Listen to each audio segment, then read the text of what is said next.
Radio Inspiración Divina presenta al pastor Jorge José Gómez desde el púlpito. Que la paz del Señor, que sobrepasa todo entendimiento, nos alcance a todo el día de hoy. Buenos días, buenas tardes o buenas noches, dependiendo a la hora que usted vaya a ver esta enseñanza. Esta enseñanza la he titulado El origen de los 5 ministerios. Los 5 ministerios que están instaurados en la Biblia, en la carta a los Efesios, en el capítulo 4, verso 11.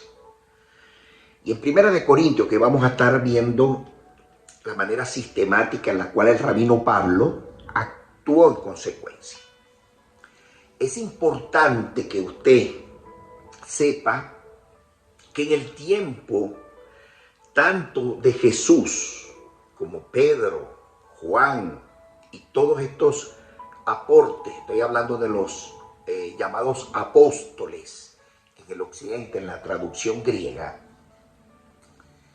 tanto Pablo, inclusive Pablo, Lucas y todos estos valientes que aparecen, por cierto, aparecen todos en Hebreos 11, en el Salón de la Fe, algunos. Ninguno de ellos conoció el cristianismo. Es muy importante eso, que usted lo sepa.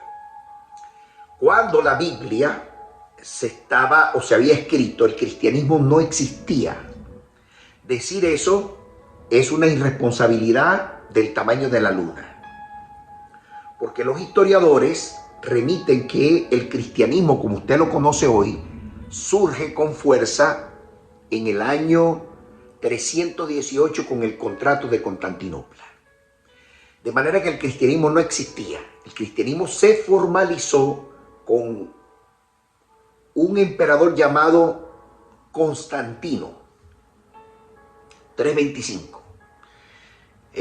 A partir de ese momento surge con fuerza el cristianismo, que es la Iglesia Católica hoy, y con el devenir de los años, obviamente, empezaron a salir ramificaciones. Todas las religiones que usted conoce, especialmente los evangélicos pentecostés, los protestantes, que vienen muchísimos vienen de esta rama. Y todo empezó aquí en los Estados Unidos. ¿Por qué empezó en los Estados Unidos? Bueno, hubieron persecuciones de todo tipo a los judíos que nacían en Europa, en el viejo continente. Lo empezaron a perseguir so pena de que se convirtieran al catolicismo, al cristianismo, así llamado, so pena de muerte. Muchos de ellos murieron en la hoguera, es decir, formaban en cualquier lugar, en cualquier sitio, un lugar donde lo vieran públicamente, ponían algunas maderas, como que untaban aceite allí y les prendían fuego vivo, porque a alguien se le ocurrió de los cristianos que si ellos no se convertían al cristianismo, la muerte era la salida más inmediata. Así surgió. De hecho, Estados Unidos no existía. Estados Unidos, como hoy lo conocemos, tampoco existía. Solamente el viejo continente. Todos ellos se montaron en barcos. Incluso remite la historia, y usted tiene que revisarla, por supuesto. La historia remite que muchos de ellos, para no quedarse en Europa, para seguir siendo perseguidos, porque los perseguían por cualquier situación, los llamaban herejes. Y si guardaban el sábado, pues los quemaban. Si lo veían orando, los quemaban. De hecho, ellos, la única manera de celebrar la fiesta Hanukkah, que es la fiesta de las luces, tenían que ir a escondidas a la Iglesia Católica a hacerlo y prender velas, y los católicos llegaron a pensar de que efectivamente era que le estaba guardando el día especial para ellos, prendiéndoles a los santos, que los santos no son muñecos o madera o cerámica. Los santos son hombres y mujeres mientras están vivos. De una vez que mueren, su memoria pasa al olvido. Estoy haciendo esto como apertura. Ok, dicho esto, bueno, muchos se montaron en barcos y vinieron para acá. Estados Unidos nace así, ¿sabe?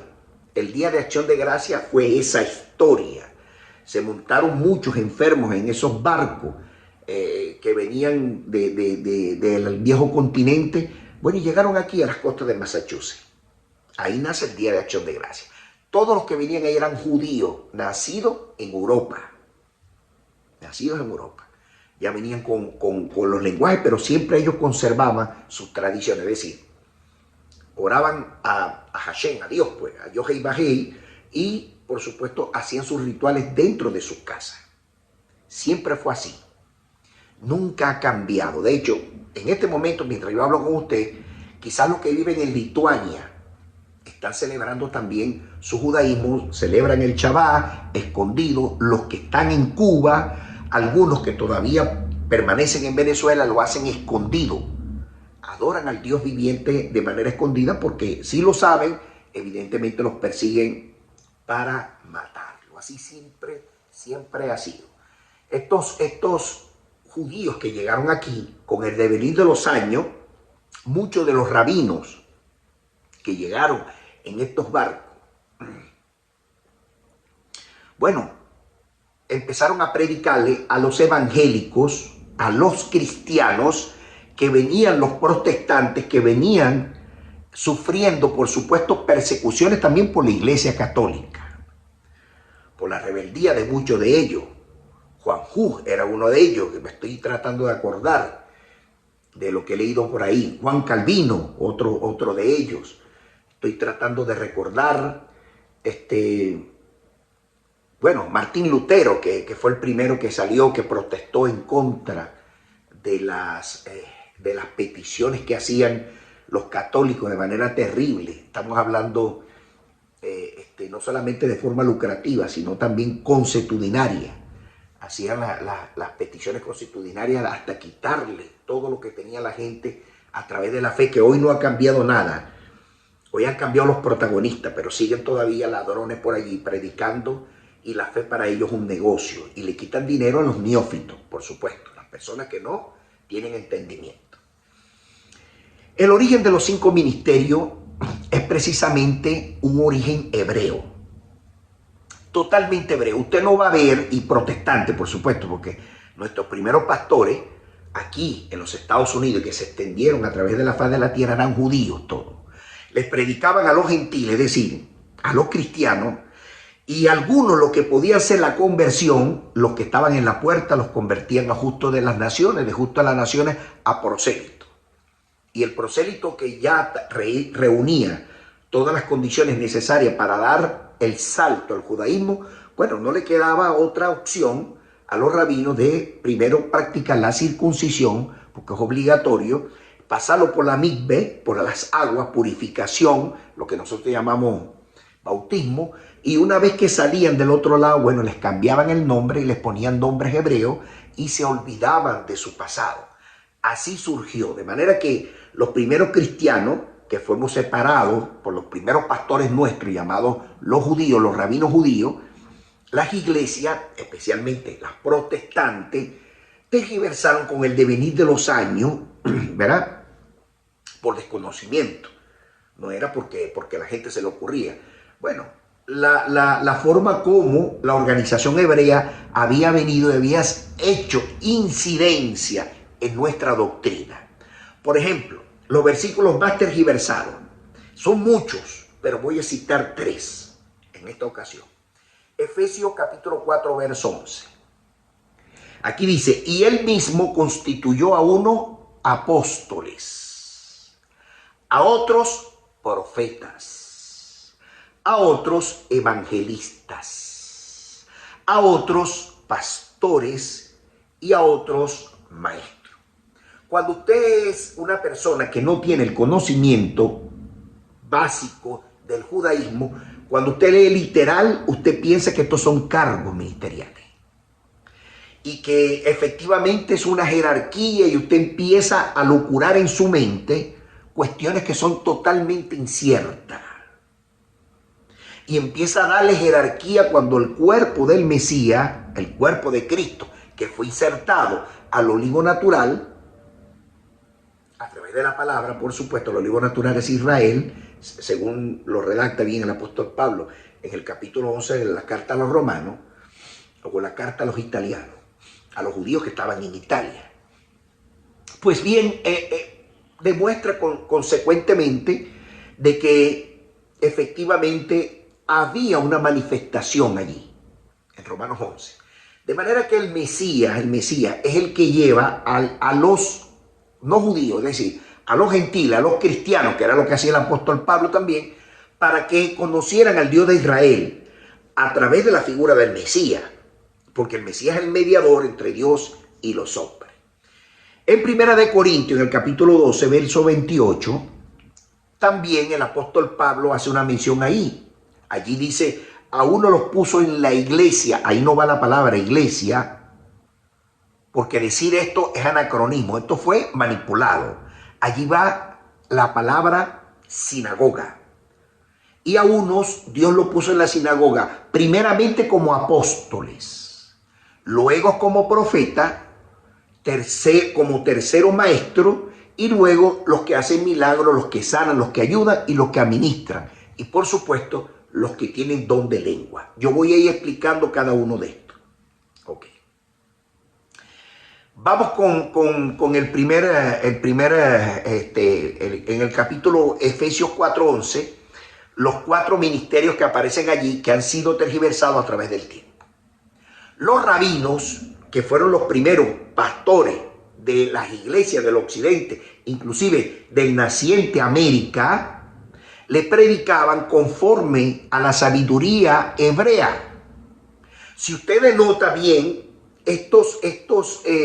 ¿cómo es que se llama? Cargos, entre comillas, que no lo son, que son estatus dentro de la sinagoga, única y exclusivamente lo practican solo los judíos y en su defecto los protestantes. Usted no va a ver en la iglesia católica per se, en la estructura de ellos, llamarse apóstoles, profetas, etcétera, etcétera. Porque aquí hay una traducción del hebreo original al griego. Y cuando hay una traducción del hebreo al griego, se busca la palabra más o menos que se parezca. Porque cada idioma tiene sus intrínculos. Cada idioma tiene sus expresiones autóctonas. De manera que aquí la palabra, voy a escoger 2, por ejemplo. La palabra apóstol significa en el hebreo original chaliach. Buscando una palabra al griego que se parezca, buscaron apóstol. Que en el griego la palabra apóstol es una persona que corre riesgo, especialmente un soldado que gradúan dentro del ejército griego, Alexander, y lo apostaban en diferentes lugares para recibir comunicaciones militares. Con el devenir de los años se hicieron apóstoles cuando adquirieron los caballos para poder correr grande distancia. De ahí viene el maratón, pentatlón, ¿cómo es que se llama? Todas las disciplinas que tienen que ver con correr. Eso lo hacía Alexander para estimular las tropas y poder reforzar un ejército extraordinario que hasta el día de hoy en las escuelas militares más brillantes se habla de Alejandro Magno, que es Alexander. Esa es la palabra apóstol. La palabra profeta perdió, caducó, con el tiempo perimió. Es decir, quedó olvidada por el mismo Dios. El último apóstol, el último profeta que hubo en la Biblia fue Malaquías. Pero las cartas neotestamentarias remiten, según el Talmud judío, que los profetas tenían una particularidad: escuchaban la voz audible de Dios. Por eso Moisés les dice profeta. Y según las cartas neotestamentarias, los últimos 2 que escucharon la voz de Dios, es decir, de Yohei Bajei, primeramente fue Juan el Bautista o Juan el Purificador, así llamado en el judaísmo, nosotros lo conocemos como el Bautista, y segundo, Jesús como el Mesías. Hasta allí llegó la percepción, es decir, hasta ahí llegaron los profetas. Espero usted entienda la razón de mis palabras. Cuando el apóstol Pablo en 1 Corintios, en el capítulo 12, verso 28, dice, primeramente puso en la sinagoga a los apóstoles, se estaba refiriendo a la historia judía, es decir, a los chaliaj. Los chaliaj son emisarios que tienen que hacer un juramento so pena de muerte de no cumplimiento. Es decir, los primeros emisarios que aparecen ahí, el primero que aparece en la Biblia es Eliezer, que le tomó los testículos desnudos, oiga bien, los testículos desnudos, agarró los testículos así, levantó la ropa de su amo, es decir, de Abraham, le toma los testículos y ahí viene la palabra testimonio, testigo, que él era testigo del juramento que estaba llevando a cabo. ¿Cuál era el juramento? Buscarle esposa a el hijo de Abraham, a Isaac. De hecho, en esa parte allí, el mismo Eliezer dice, y si no le consigo esposa, serás librado de la muerte. A partir de ese momento nacen los chaliaj. Por eso es que el apóstol Pablo hace mención aquí en 1 Corintios 12, 28. Eran los primeros que eran enviados. Y los profetas, por supuesto, los profetas fueron un tiempo, pero ese tiempo perimió. ¿Cómo perimió? Bueno, cuando aparecieron los rollos de la Biblia, del Sefer Torah, de los rollos de la Biblia per se, de los 5 primeros libros, que estaban al lado derecho en el tabernáculo, en el propiciatorio, al lado derecho del propiciatorio. Ahí estaba. ¿Quién los consiguió? Los consiguió Esdras, según la Biblia. Y una vez que Esdras los lee al pueblo, manifiesta públicamente que tienen que hacer las cosas como decía Moisés allí. Allí apareció la Biblia, 430 años para atrás, antes que lo recibiera en el tiempo de Nabucodonosor, se había perdido. Una vez que apareció la palabra escrita, ya Dios no habló. Dios guardó silencio, porque ya la palabra está escrita. En la única fase que le tocaba complementar a las promesas de Dios en la palabra hebrea, que son los 5 primeros libros, entonces era la complementación del Mesías. El Mesías tenía que ratificar todo lo que estaba escrito aquí en estos 5 libros y hacer de cumplimiento para la profecía mesiánica. ¿Y qué fue lo que hizo Jesús? Esa palabra que está ahí en Juan capítulo 1, verso 11, que dice, a los suyos vino y a los suyos no lo recibieron. Muchos pastores que dicen esto se refieren, en su mente piensa que los judíos no recibieron al Mesías. Y están totalmente equivocados. El que no lo recibió fue el líder del Sanedrín, es decir, en este caso Caifás y Anás, que eran los que manejaban estas cosas, sus suegros. Pero no eran judíos, eran idumeos. Los judíos que sí lo recibieron fueron expulsados del Sanedrín. Y me refiero, por supuesto, a Nicodemo y me refiero a José de Arimatea. Nicodemo ocupaba el segundo cargo, según Flavio Josefo, el segundo cargo en el Sanedrín, y José de Arimatea el tercero. Pero como ellos se parcializaron hacia Jesús y votaron en contra de la muerte del Mesías, entonces ellos fueron expulsados del Sanedrín por parte de Anás y por parte de Caifás. Por esa razón usted va a conseguir en la Biblia, cuando se aparece Nicodemo en hora de la puesta del sol, que le pregunta al Señor, mira, le dice, allá tú tienes en el Sanedrín muchos enemigos, pero también tienes amigos. Se refería a él y se refería a José de Arimatea. No tenemos más información, pero es lo que recoge Flavio Josefo en su libro Las Guerras Judías. Estoy seguro que había más, porque el Sanedrín se dividió en ese tiempo. Por eso es que el Mesías dice, a lo suyo vino, a lo de su oficio, es decir, al rabinato, para que lo aceptara como el Mesías, porque eran los autorizados para decir, este es el Mesías nuestro. Pero ellos lo rechazaron, no el pueblo. Si usted revisa bien la Biblia, el pueblo era muchísimo que le seguía. 10.000, 15.000, 25.000, 30.000 personas amaban al Mesías. Los que fueron sobornados para hacer el primer plebiscito entre escoger a Barrabás, que era también de los edomitas y era de los celotes, obviamente las primeras líneas que estaban ahí eran celotes, perdón, eran, aparte de ser celotes, eran edomitas. Y eso también lo registran los historiadores, como por ejemplo, se lo leí una vez a Teodoro, que habla de eso, el historiador Teodoro. Hay otro historiador que se llama Plinio, tanto el viejo como el joven, también hablan de eso.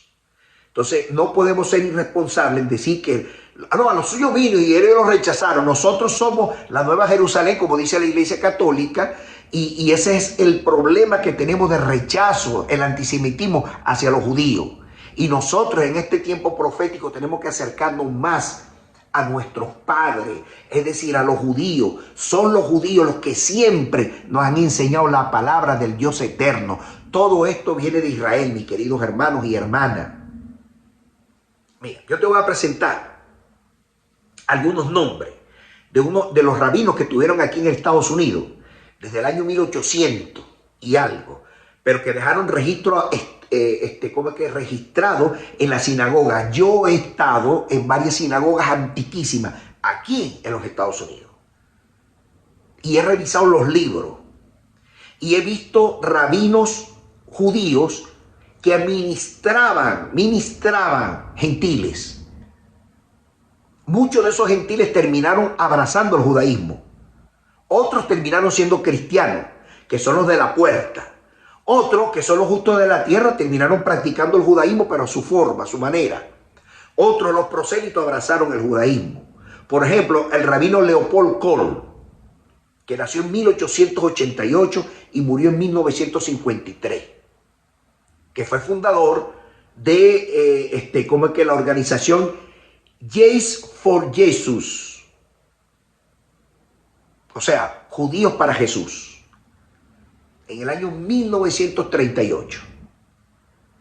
Ahí se congregaban cristianos, allí se convertían al judaísmo, y otros se quedaron, bueno, pero le enseñaban de manera correcta Efesios 4:11 y le enseñaban de manera correcta Corintios 12:28, según el judaísmo. Y por eso es que muchos de nosotros, por supuesto, desconociendo la historia, nos adjudicamos, no, yo soy, ¿cómo es que se llama? Yo soy profeta. Y otros dicen, yo soy, ¿cómo es que? Apóstol. Y creen que es una jerarquía. Están errados. Totalmente errados. Otro de los rabinos, el rabino Moshe Roem, 1912-1994. Líder también de esa organización, una organización que se llamaba Judíos para Jesús. Después de la muerte, por supuesto, de Leopoldo Kohl, o Leopold Kohl, quedó al frente de la sinagoga. Y empezó a predicar como es debido, como está escrito en las escrituras hebreas. Hay otro rabino llamado Rabino Martín Chernov, nacido en 1946, judío cristiano. Le decían judío cristiano porque venían huyendo de esas persecuciones. Llegaban aquí y seguían siendo judíos, pero le predicaban a los gentiles. De hecho, es autor de varios libros del judaísmo y del cristianismo, como por ejemplo el profesor David Flusser, que era profesor de la Universidad de Jerusalén, como por ejemplo el profesor Royman, Adolf Royman, que en religiones comparadas le enseñan a los cristianos y los hace mejor cristianos, igual que David Flusser. Porque nuestras raíces están en Israel, no en la Iglesia Católica. Abre los ojos, varón, sierva del Señor. Hay otro rabino llamado Jonathan Bernis, nació en el 59. Fundador también de las voces del Ministerio Internacional Judía, así se llama. Ministerio Internacional de la Voz Judía. También le predicaba a los gentiles. Hay otro rabino Isaac Shapira, nacido en el 69, pero casi como yo nací en el 68. Un rabino judío cristiano, autor del libro El regreso del cerdo, kosher. Extraordinario libro, por cierto. Este libro habla de las atrocidades que han cometido contra los judíos, injustamente. Todos estos judíos no dejaron de creer en Hashem, es decir, en Yohei Bahei. Lo que aceptaban era a Jesús como el Mesías. Entonces los rabinos más recalcitrantes, los otros que no aceptan a Jesús, pues lo rechazaban. Pero ellos aceptaron a Jesús, como hoy hay muchísimos que lo están aceptando, que se han dado cuenta de lo errático, de las apreciaciones, de que efectivamente Isaías 53 se cumple tácitamente en el Mesías. Pero cuando interpretamos Efesios 4:11, Primera de Corintios 12:28 y Juan 1:11 de manera errática, entonces estamos totalmente fuera de lugar. Fíjense, les voy a dar versículos bíblicos. Vamos a ver los primeros chaliach que existieron, que son apóstoles, en la traducción al griego. El primer chaliach usted lo encuentra en Génesis 24:2, que era Eliezer. Se lo voy a leer. Y dijo Abraham a su criado, es decir, a Eliezer, el más viejo de su casa, el cual gobernaba todo lo que él tenía, y le dijo: pon tu mano debajo de mi muslo ahora. Obviamente la Biblia habla en un lenguaje decorativo, pero el Talmud refiere que era agarrar los testículos desnudos, porque el Talmud lo habla con detalle. El Talmud son tratados o midrash que se encargan de explicar los pormenores de cada versículo bíblico. Por eso es que ellos son los exégetas autorizados por Dios. No podemos nosotros alegremente agarrar una Biblia y comentarla. No está permitido para los gentiles. Porque la custodia Dios se la dio a ellos, no a nosotros. A nosotros lo único que nos dio fue la bendición que recibió Pablo de parte del Eterno en Efesios capítulo 3, verso 6. Que el gran misterio que hablaba Pablo era que los gentiles, a través de la figura del Mesías, iban a formar parte del pueblo de Israel. No como extranjeros, avenadizos, sino como parte componente integral. Es decir, este es el olivo natural, Israel, y nosotros el olivo silvestre. Y a nosotros se nos iba a injertar con la rica savia de ellos. Así funciona, mi hermano, mi hermana. Fíjense lo que dice en Génesis 24, en ese mismo capítulo, pero en el versículo 9. Entonces el criado puso su mano debajo de su muslo, el muslo de Abraham, su señor, y le juró sobre el negocio. Cuando usted va al Talmud y lee eso, se asombra. Le agarró los testículos desnudos, juró, hubo un juramento allí. El segundo apóstol, o chaliaj, el segundo chaliaj, para nosotros apóstol, que aparece en la Biblia es José, hijo de Jacob.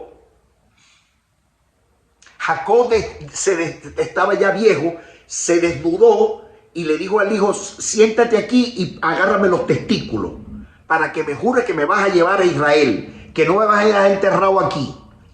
¿Dónde está eso? Génesis 47, verso 29. Se lo leo.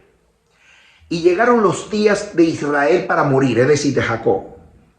Y llamó a José, su hijo, y le dijo: si he hallado ahora gracia en tus ojos, te ruego que pongas tu mano debajo de mi muslo,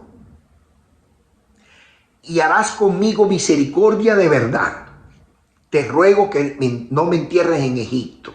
Obviamente lo llevó a Siquén, lo enterró en Siquén. José también fue chaliaj. En ese término se está refiriendo Pablo. Pablo era judío, hermano. Pablo no era cristiano. Nunca lo fue. Pablo era rabino. Pablo no podía predicar otra cosa que no fuera judaísmo.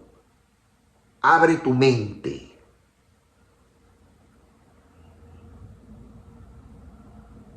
Atesóralo en tu corazón. Los terceros que aparecen allí es el pueblo levita, como Chaliaj de Dios, como apóstoles de Dios. ¿Por qué los levitas? Bueno, hubo una tremenda controversia. Hubieron algunos gentiles que salieron de Egipto, que empezaron a manifestarse, así como llegan los venezolanos a los Estados Unidos, que empiezan a hacer cosas terribles, que creen que este pueblo es de ellos. Bueno, así llegaron los que no eran del pueblo de Israel y levantaron una contienda. Eso lo dicen los Midrash. Levantaron una conjura en contra del primer sacerdote, el hermano de Moisés, que era el sumo sacerdote de la época. Y le levantaron aquella contienda terrible y le dijeron: tienes que hacer un becerro de oro. Moisés estaba tardando mucho en el monte Sinaí. Y para que no lo mataran, porque la intención de ellos era matarlo, según el Midrash, pues Aarón lo hizo lo siguiente. Dijo: bueno, está bien, háganlo pues. Agarren los zarcillos para ganar tiempo. Agarren los zarcillos de las mujeres y vamos a hacer becerro de oro. Cuando bajó Moisés, que vio aquel desastre, Moisés, hay un Midrash muy bonito por allí, hermoso Midrash, que dice que las piedras que efectivamente eran de zafiro o son de zafiro, se las vamos a ver en el cielo, y estaban escritos con el dedo de Dios. Habían unas bolitas que eran redondas y cada vez que usted leía algunos de los mandamientos que estaban escritos, las bolitas saltaban y te decían el complemento. ¡Qué belleza! Solo Dios puede hacer eso. Y cuando las rompió Moisés molesto, las bolitas se fueron en forma espiral al cielo. Qué bonito eso. Qué hermoso. Éxodo 32, 27 recoge esa historia. Le leo. Y él les dijo así: así ha dicho Hashem, o Jehová, en el occidente le llaman Jehová, el Dios de Israel: poned cada uno su espada debajo de su muslo. Es decir, la espada de los levitas tenía que ponerlo debajo de los testículos para hacer el juramento. Pasad y volved de puerta en puerta en el campamento y mata a tu hermano, mata a tu amigo y mata a tu pariente. Porque Moisés molesto le dijo: ¿quiénes están con Hashem y conmigo? ¿Quiénes están con Yohei Bajei conmigo? Y levantaron la mano nada más los levitas. Y a espada mataron a todos los judíos que se habían volteado, y mataron también a los gentiles que propusieron ¿cómo es que se llama? La conjura, pues. La rebelión. Los mataron a todos, los dejaron sin cabeza. Esa es la historia de eso. Pero tenía que ponerse la espada debajo de los testículos para hacer el juramento. El sumo sacerdote también tenía que hacer, mire, tremendo lo que le voy a decir. Cuando las mujeres eran infiel, eran muy pocas las mujeres en aquella época. Pero cuando le eran infiel al hombre, bueno, el sacerdote estaba autorizado para dirigirse a la parte de la mujer, ¿verdad? Y decirle las siguientes palabras. Leo número 5:21. El sacerdote conjurará a la mujer con un juramento de maldición y le dirá a la mujer lo siguiente: Jehová te haga maldición y execración en medio de tu pueblo, haciendo Jehová que tu muslo, es decir, las partes íntimas, caiga y tu vientre se hinche. Era la manera de determinar si efectivamente era. Le daban de beber unas porciones. Y si el vientre se hinchaba, era evidente que el Dios viviente estaba certificando que ella era, obviamente, le había sido infiel a su esposo. Ahí está escrito, número 5:21.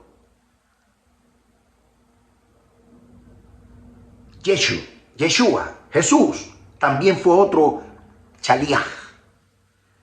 En Apocalipsis 19:16 dice que, y en su vestidura En su muslo tiene escrito el nombre de Rey y Señor de señores, que significa lealtad también. Mire, en el Talmud, ¿cómo explico esto? Esa famosa frase de pon tu mano debajo de tu muslo, se encuentra en muchos pasajes. Yo se los voy a leer. Talmud babilónico, Tratado de Yomá 28b. Dice el rabino Yashua, dice, en el nombre del rabino, el rabino Yeshua dice, la mano que se pone debajo del muslo es señal de pacto. Talmud babilónico, Tratado Kistuín 36a. El rabino Hisha dice, la mano que se pone en el muslo es señal de autoridad. Talmud babilónico, Tratado Nearín 32a. El rabino, este rabino es interesante, yo tengo el libro ahí de Génesis, Rashi, dice, la mano que se pone en el muslo es señal de lealtad. ¿Se fijan que tiene sentido? Talmud Yeshurahimi, Tratado Yevamot 8.1. Perdonen ustedes la pronunciación, no hablo hebreo, pero estoy leyéndoselo en español. Rabí Yohanan dijo, la mano del que pone en el muslo en señal de una alianza, de un pacto y de una lealtad inquebrantable. Todos estos pasajes diferentes que leí del tratado del Talmud, que son efectivamente comprometedores, cuentan de manera magistral y explican. No le voy a dar detalle porque son mucha la información. Usted tiene que investigar. Pero en esta investigación exegética que yo estoy tratando de darle de forma académica y metodológica todo el conocimiento que ha adquirido a través de los años para escribir los diferentes roles, no solamente de los rabinos, sino también de los profetas que fueron en su momento y cada quien ocupando su lugar. Te voy a poner en tus manos, de manera muy breve, por supuesto, el término en las iglesias occidentales, los protestantes, que agarraron de nuestros padres, los judíos, esa filosofía y la llevaron más adelante con el devenir de los tiempos. Obviamente un cristiano con otro cristiano se pierde porque hace falta el maestro rabino. Es decir, falta el rabino y falta las enseñanzas, la metodología de los rabinos hebreos para poder continuar con el proceso. Lamentablemente se perdió. Y según el Talmud, en las lenguas vernáculas hebreas, te voy a dar el significado de cada uno de los cuatro ministerios, perdón, los 5 ministerios, que están en Efesios capítulo 4, verso 11. Escuchen con detenimiento. Te voy a proporcionar toda la información. Si usted pone Shaliach, se escribe S-H-L-I-A-H. En el traductor suyo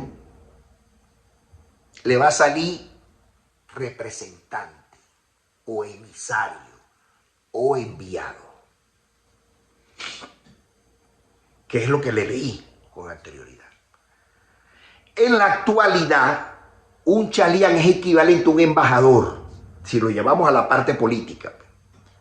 No hace nada si no tiene autorización de su líder, es decir, del primer ministro. Porque es enviado con una actividad exclusiva. El Talmud babilónico, en el Tratado de Berajot 34b, habla específicamente de la misión del Shaliach. Es muy extenso, de paso. Es muy extenso. Primero tiene que tener lealtad, tiene que estar juramentado, como efectivamente están los embajadores, y no hacer nada que atente contra su líder. Un escudero, básicamente. Vamos con los profetas, los naví, que llaman en el pueblo de Israel. En la actualidad es equivalente a un líder espiritual en las comunidades judías. En este caso, un rabino, Puede ser también un maestro, que son itinerantes, rabinos auxiliares. Pero en todas las tradiciones judías, la figura per se de profeta, en su lenguaje original, en su contexto original, terminó, acabó, lo dicen los judíos. Ya no existen profetas. El último fue Malaquías. Y el Talmud babilónico, Tratado Sanedrín 98a, lo confirma. Y terminaron, por supuesto, con la destrucción del templo de Jerusalén. Así de sencillo, porque no había nada que profetizar. La profecía está escrita. Todo lo que dijo el Mesías ahora es el Hijo. Ante Dios hablaba a través de los profetas, pero ahora habla a través del Hijo. Eso está en la palabra. Usted tiene que leer. Magij. Vamos a ver qué dice aquí. Maestro itinerante. Un maestro que enseña. Que eran estos maestros rabinos que fueron asignados a los cristianos en el tiempo del nacimiento, 1880, 1980 y algo, cuando vinieron los rabinos. Por eso es que Estados Unidos se llama judeo-cristiana, entienda. Porque todos esos que se bajaron allí en la costa de Massachusetts, el día de Acción de Gracia, eran todos judíos. Por eso es que comieron pavos. Porque no podían comer cerdo. Porque es ley perpetua para ellos. De manera que los maestros itinerantes, magí, en la actualidad equivale a un orador o predicador, pues, dentro de las comunidades judías. Es un maestro que enseña a los que están caminando en esto. En el Talmud babilónico, en el Tratado Sotá 49a, habla cuál es la responsabilidad de cada uno de ellos. ¿Qué tiene que hacer? Yo los conocí, muchos de ellos, en Venezuela, cuando me tocó cuidar una escuela judía, en Maracaibo, por cierto. Maracaibo, Estados Unidos. Esa es una escuela tremenda, porque todos los que estudiaban ahí eran rabinos. Y bueno, se turnaban para la seguridad, hacían sus rezos, etcétera, etcétera. En principio a mí me pareció un poco, wow, ¿qué es esto? Pero poco a poco fui conociendo su cultura.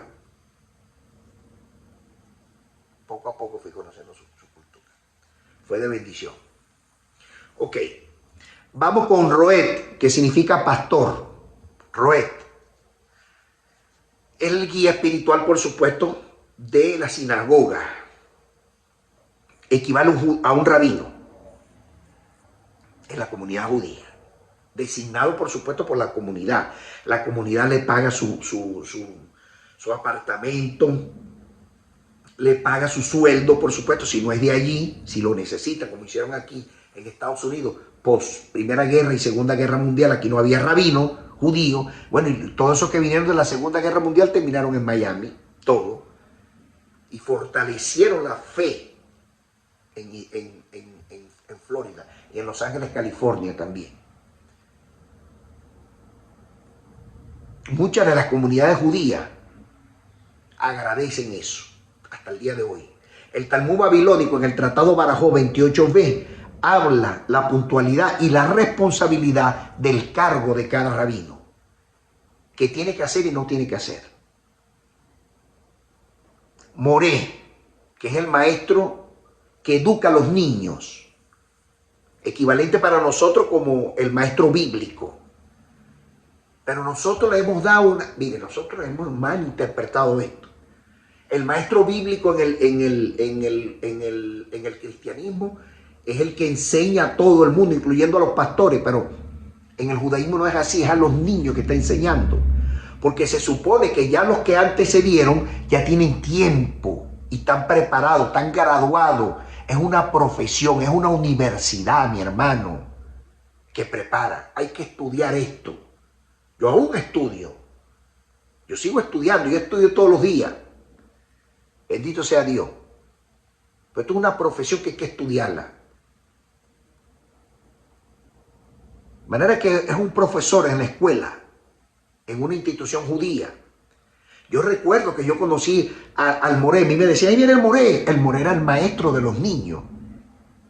Bilú se llamaba la escuela, Bilú, en Maracaibo. Y bueno, lo conocía, era un estudiante de Torá. Estuvimos conversando larga y extensamente. Mucho tiempo. Hoy debe ser ya rabino ya. De manera que es importante, mire, esto de los tratados y de los contextos nos ayuda muchísimo a descifrar los códigos en cuanto a la reforma, en cuanto a las costumbres, a cómo se maneja todo esto. ¿Entiendes? Pero a través de los años perdimos la síntesis. Algún judío por ahí con que yo hablé me dijo, no, ellos están plagiando los ministerios del rabinato. Le dije yo, no están plagiando, están desconociendo, que es otra cosa. Pero hay que volver de nuevo a nuestras raíces para poder entender todo esto. Y esa es la razón por la cual yo estoy dando pues esta clase, para recuperar el sentido figurado, filosófico, el sentido de la filosofía de esto, el sentido original, la epistemología de las palabras. Cuando registran apóstol Efesios 4:11, obviamente es un enviado.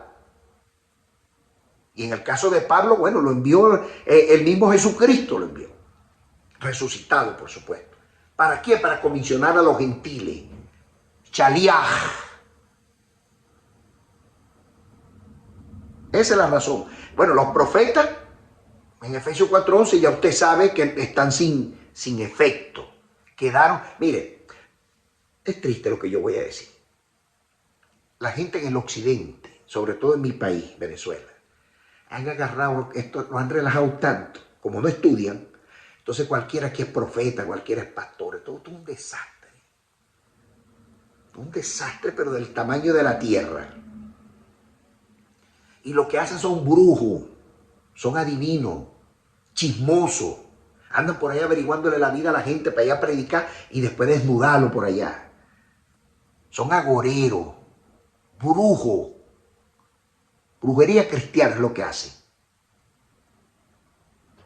Porque las profecías están escritas, ya no hay nada que profetizar. El canon fue cerrado, mi hermano. Si usted quiere saber algo, busque en la Biblia. Y hay gente que abusa de esto. Mire, yo recuerdo, bendito sea el Eterno, y toda la gloria sea para el Señor.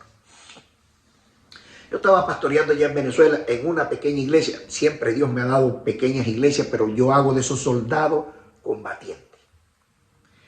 Y estaba predicando allí y había un pastor profeta que estaba, bueno, pues se endemoniaba a medio mundo. Entonces los pastores les tenían miedo. Fíjense usted hasta dónde llegamos la cosa. Y viene un pastor amigo que está en Ecuador. Oye, ese es su nombre, no me autorizó. Y me dice, ese pastor, por cierto, el pastor este que fue a mi iglesia murió, que lo envió el pastor que está vivo, que está en Ecuador. Él me dice, mire, este pastor Jorge, para que reciba este pastor, mire que ese hombre, hasta los pastores que se endemonian, se le han endemoniado. El hombre está ungido. Bueno, envíalo, yo te lo recibo aquí. Bueno, yo preparé la iglesia, le dije a la iglesia que venía un hombre, no le di mucha publicidad. Testimonios de eso fueron los que estuvieron conmigo ahí, mi esposa y mis hijos, etc. Y bueno, cuando estamos ahí, que viene el hombre que me dice, bueno, yo vine cerca. El hombre no pudo pasar para la iglesia. Empezó a llorar en la puerta. Toda la gloria sea para Dios. Yo no lo merezco, yo soy un pecador, primero en la fila, el primerito en la fila, este que está aquí. Y yo tuve que salir. ¿Qué pasa, varón? ¿Por qué llora? Bueno, porque aquí hay una unción tremenda, me dijo. Y yo voy a entrar porque usted me va a autorizar. Pero Dios me está diciendo que tú eres un hijo, el hijo de Dios. Él predicó a ese hombre y fue de bendición. Ok, vamos con la palabra pastor. Obviamente el que cuida la iglesia, el que está pendiente de todo, que no hace falta nada, no debe de ser ladrón. No debe de ser ladrón. Tiene que gozar un sueldo si vive nada más de la iglesia, pero si tiene un trabajo secular, la idea es que aporte, no que pida, si tiene un trabajo secular. Si no tiene trabajo secular y se dedica a la iglesia, la junta directiva tiene que darle un sueldo. Él no puede administrar los diezmos. Usted nunca vio a Jesús administrando los diezmos. Lo administraba un ladrón llamado Judas el Iscariote. Él no. El rabino no puede administrar dinero. Para eso está una junta administrativa. Y ahí no puede estar ningún familiar del pastor. Por ética.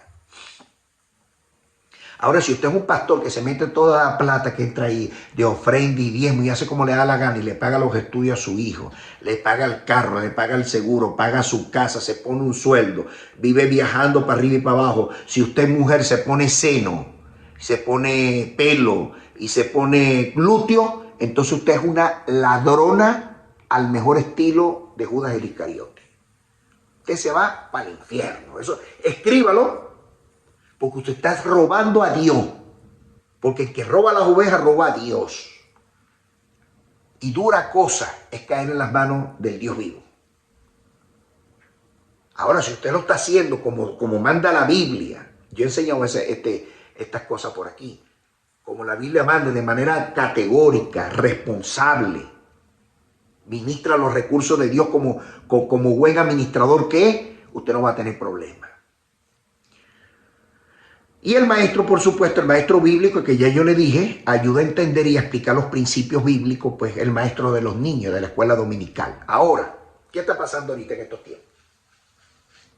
Bueno, los pastores neófitos, que nunca han estudiado, que no tienen llamado, que están ahí, la gran mayoría porque son ladrones, ahora cambiaron la escuela dominical para enseñar a los niños y metieron escuelas de profetas, cuando ya no existe. Y ha creado el centro de hechicería y de brujería más grande de toda la tierra, que le ha hecho un daño terrible. Ejemplo, en Venezuela, yo no sé cómo llamarla, esta dama, la dama ni con el pétalo de una rosa, dice la Biblia. Vamos a llamarla neófita, como dice la Biblia. Le dijo al presidente de Venezuela, a un hombre que es sistemáticamente violador de los derechos humanos, ha torturado, ha matado mucha gente, se ha robado las elecciones de manera fraudulenta, es enemigo de Israel, ha votado en contra de Israel varias veces, es enemigo de Dios, confunde miembro eréctil con panes y dice que tiene que con la onda, tiene la onda de Goliat. Es decir, una cosa de loco. Bueno, la neófita pastora dijo que él iba a ser el apóstol y profeta más grande de Venezuela. Fíjense la mentalidad, o sea, fíjense ustedes cómo estamos de mal en la iglesia, por falta de sabiduría. ¿Sabe? Cuando la Biblia dice el pueblo se pierde porque le faltó sabiduría, es porque le faltan hombres y mujeres que verdaderamente conozcan la palabra y les enseñen. A eso se refiere. Un poco de iglesias locas que se han levantado, que no saben ni dónde están parados. Confunden la mantequilla con la salsa de tomate, la salsa de tomate con la mostaza, la sal con la azúcar y por ahí para abajo. Terrible. Mire, estos 5 ministerios usted nunca los va a ver que los estén discutiendo en la iglesia católica, porque obviamente los protestantes, es decir, los rabinos que enseñaron a los protestantes, era exclusivamente para ellos. De manera que estos protestantes como Martín Lutero, como Juan Calvino, como Juan Wesley, me estoy tratando de hacer memoria, ellos también recibieron información y formación de parte de los judíos. Por eso dieron resultado en el terreno. Ahora que es diversa las denominaciones y las tradiciones, eso es otra cosa. Pero es importante que muchos líderes sepan la importancia y el significado y el impacto que genera esto cuando uno le da el contexto histórico, al contexto bíblico, histórico, político y social, su verdadero significado. Con esto cierro. Amados hermanos, nuestras raíces no están en la Iglesia Católica. Y usted tiene que andar por ahí detrás de marcha por Jesús. Si usted anda en eso, usted es un neófito. Permítame decírselo con todo el respeto que usted bien merece. Porque la Biblia dice que las señales irán detrás de nosotros. Nosotros no tenemos que ir detrás de nadie. Todo eso al final del cuento son los mismos manipuladores que hacen esto para identificar a los líderes. Para después estremecerle sus bases. Nuestras raíces verdaderas de amor, de misericordia, de perdón y de enseñanza están en Israel. Allí están nuestras raíces históricas. Cierro con esto. Dice el salmista: si no me acordara, oh de ti, Israel, que pierda mi derecha su diestra y se pegue la lengua mía al paladar. Que la paz del Señor, que sobrepasa todo entendimiento, nos alcance a todos el día de hoy. Paz a vosotros.